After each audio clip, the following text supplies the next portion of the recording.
Assalamualaikum warahmatullahi wabarakatuh, Tribuners. Kembali lagi di program dari preview dan juga review laga dari skuad kebanggaan masyarakat Sulawesi Selatan, masyarakat Kota Makassar, PSM Makassar.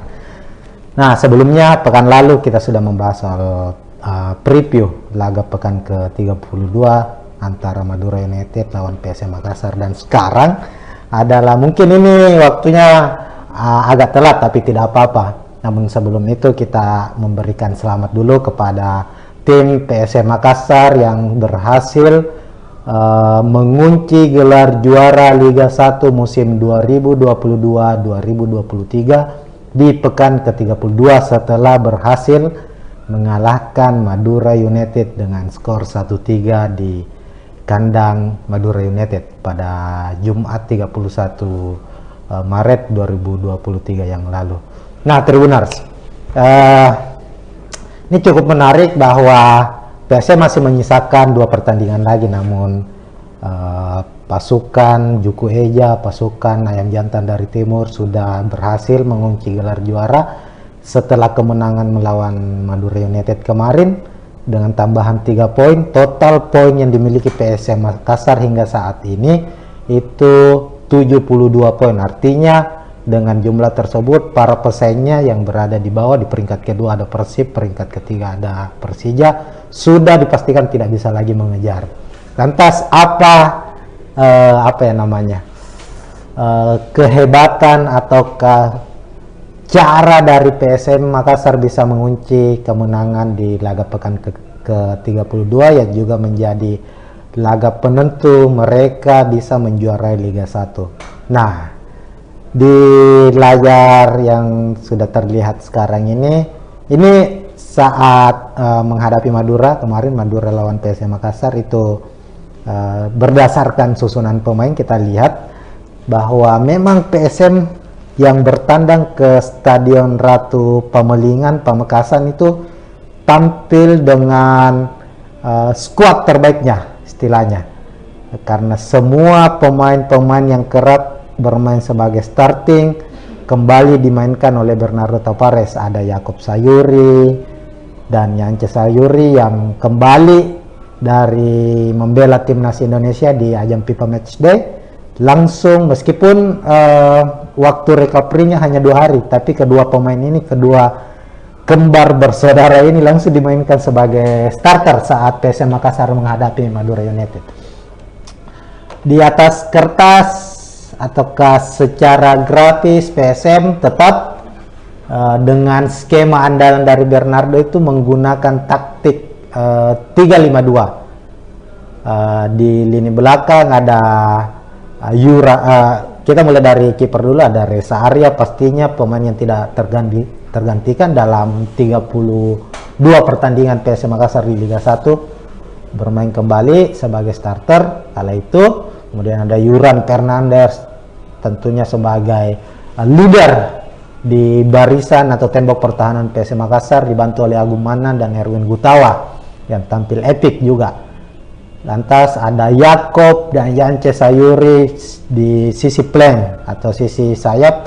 Kedua pemain ini bermain melebar, bermain dengan intensitas tinggi baik dalam strategi bertahan maupun saat strategi penyerangan. Kemudian di lini tengah ada Kenzo Nambu, Akbar Tanjung dan Ananda Raihan. Ini cukup menarik saat menghadapi Madura karena pemain seperti M. Arfan yang sebelumnya menjadi andalan begitu, yang kerap bermain sebagai starter, dicadangkan oleh Bernardo Tavares dan memainkan pemain muda seperti Ananda Raihan yang pemain ini memang layak untuk mendapatkan tempat sebagai starter. Dalam beberapa laga terakhir ini memang tampil cukup baik. Kenzo Nambu, Akbar Tanjung, dan di lini depan duet Pluim dan Everton. Kemudian kita beralih ke Madura United. Madura United seperti biasanya juga dengan taktikal yang sama, dengan strategi yang sama, mengandalkan strategi 4-3-3 di mana Beto Goncalves kembali sebagai seorang sebagai juru gedor yang dibantu oleh Lulinya dan Piskara. Kemudian di lini tengah Jaja berposisi sebagai gelandang serang, kemudian ada Lee dan Sulpiandi sebagai gelandang bertahan. Kemudian di lini belakang mulai dari posisi kiper ada Oscario, kemudian untuk dua back tengah ada Celebration dan Kipul. Bahwa di laga ini Bernardo Tavares awalnya bukan pesimis, tapi dia melihat secara statistik bahwa PSM Makassar selalu kesulitan untuk menghadapi Madura United di kandang mereka. Hitungannya sejak era Liga 1 yang dimulai di 2017, PSM Makassar tidak sekalipun pernah mampu mencuri poin di kandang Madura United, dan ini menjadi catatan tersendiri bahwa di laga pekan ke-32 kala itu, selain PSM Makassar mengunci gelar juara dengan tambahan 3 poin, PSM Makassar juga mampu memutuskan atau memutus rekor negatif mereka kala bertandang ke markas Madura United dengan kemenangan 3-1. Nah, kita langsung saja untuk jalannya pertandingan. Memang terlihat di awal-awal laga Madura United langsung memberikan memberikan tekanan, mengambil inisiatif untuk langsung menyerang, tapi sekali lagi PSM Makassar dengan mengandalkan high pressingnya, dengan sepak bola efektifnya, dan mengandalkan permainan yang lebih menunggu dan mengandalkan serangan-serangan balik, itu mampu meredam serangan-serangan dari Madura United di 5 menit awal. Nah, yang menarik memang di 5 menit awal ini ya Madura United bisa menguasai jalannya pertandingan, tapi PSM memberikan kejutan.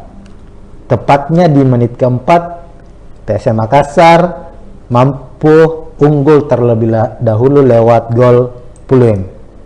Gol pertama William Pluim ini sangat menarik karena posisinya adalah William Pluim dan Everton yang berada di depan. Kemudian Yance, bola mati dari Reza Arya.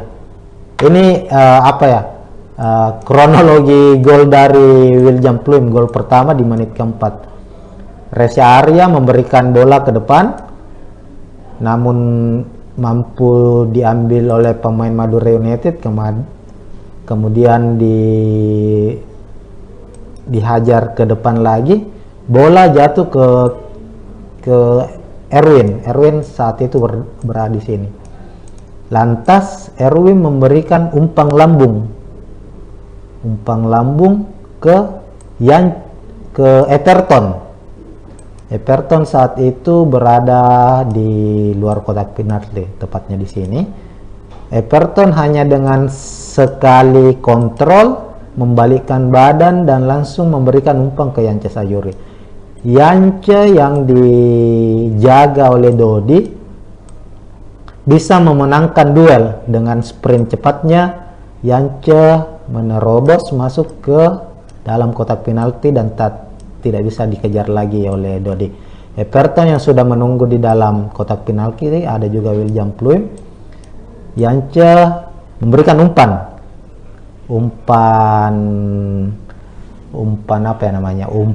tarik mendatar.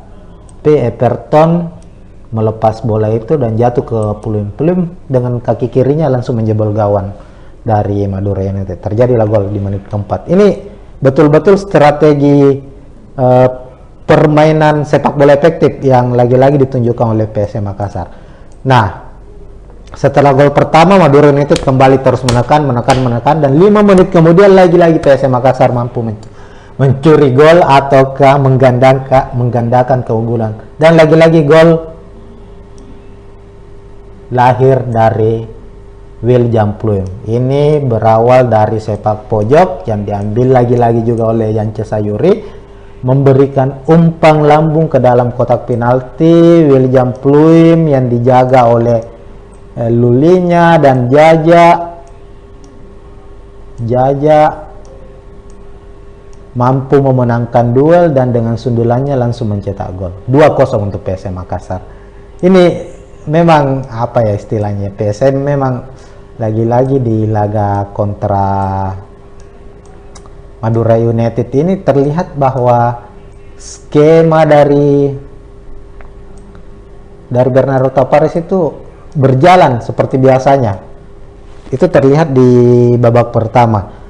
Kemudian memasuki babak kedua, inisiatif secara terus-menerus diambil alih oleh Madura United untuk memburu ketertinggalan 2 gol, dan beberapa pemain baru dimasukkan, mengubah pelatih dari Madura United mengubah cara bermain mereka, lebih menekan, lebih meninggikan garis pertahanan, sementara PSM bermain lebih menunggu, banyak menunggu, mengandalkan serangan-serangan balik.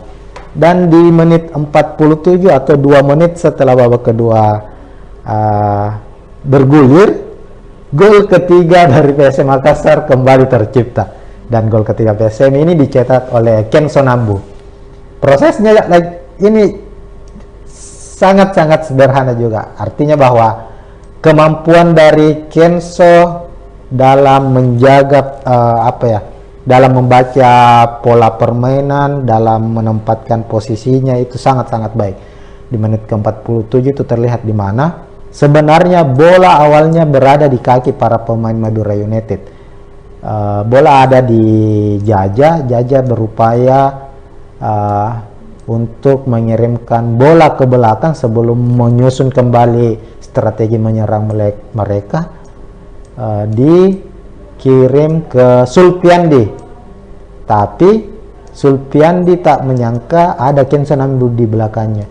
Sulpiandi yang salah kontrol saat menerima bola umpan dari Jaja itu kehilangan bola. Kenso langsung merebut, tak pikir panjang, Kenso melepaskan tembakan, istilahnya biasa tembakan gantungnya. Sebab melihat kiper Madura Oscar Rios sudah agak lebih jauh dari mulut gawang, dan ini terjadi lagi gol 3-1 untuk PSM Makassar. Dengan gol ketiga PSM Makassar ini sudah membuat euforia para supporter PSM Makassar yang menunggu jalannya hasil dari pertandingan itu sudah sangat menggebu-gebu di Makassar. Kala itu di sejumlah titik di kota Makassar, para fans supporter dari Makassar sudah nonton bareng, nonton akbar untuk menyaksikan kemenangan dari PSM Makassar dan turut merayakan dari kemenangan ataukah merebut juara Liga 1 2022-2023 dari PSM Makassar. Dengan gol ketiga itu, Madura United semakin tertekan, walau di babak kedua nyaris Madura United lebih banyak memberikan tekanan ke PSM, dan beruntung mereka bisa memperkecil ketertinggalan di menit 51 lewat gol dari Jaja membayar kesalahannya, mampu memperkecil ketertinggalan di menit 51. Setelah itu serangan demi serangan dilancarkan oleh Madura United. Tercatat ini menariknya ini bahwa lagi-lagi PSM Makassar kalah secara penguasaan bola atau ball position. Hingga 90 menit jalannya pertandingan, PSM Makassar hanya menguasai 20% penguasaan bola, sementara Madura United 80%. Begitupun dengan jumlah passing atau jumlah umpan, PSM Makassar hanya di angka 177 passing yang dilepaskan sepanjang 90 menit. Sedangkan Madura United dengan penguasaan bola 80%, melepaskan umpan hingga mencapai angka 400 lebih. Nah, tapi lagi-lagi pertahanan kuat yang ditampilkan oleh PSM Makassar, di mana Yuran Fernandes, Erwin Gutawa dibantu oleh Yakob dan Yance, begitupun dengan gelandang-gelandang bertahan mereka seperti Akbar Tanjung dan Ananda Rehan mampu meredam dari serangan dari Madura United. Inilah yang terlihat bahwa meskipun Madura menguasai pertandingan hingga penguasaan bola 80%, tapi untuk jumlah shoot on targetnya itu sebanding dengan shoot on target yang dilakukan oleh PSM, yakni masing-masing 5 shoot on target.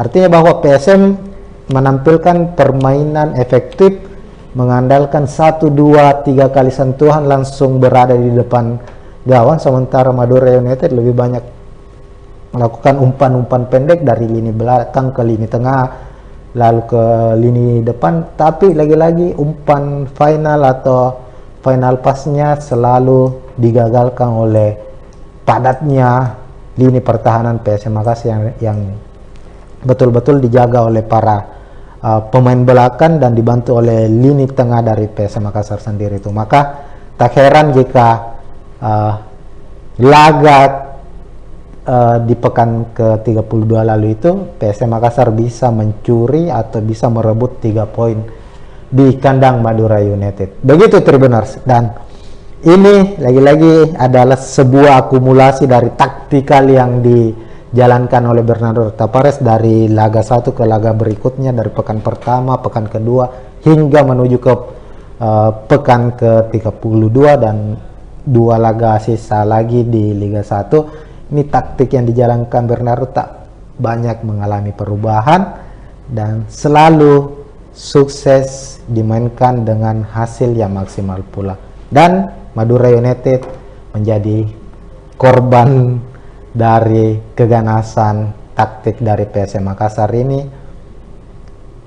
yang juga membuat PSM Makassar berpesta juara Liga 1 musim 2022-2023 di markas Madura United.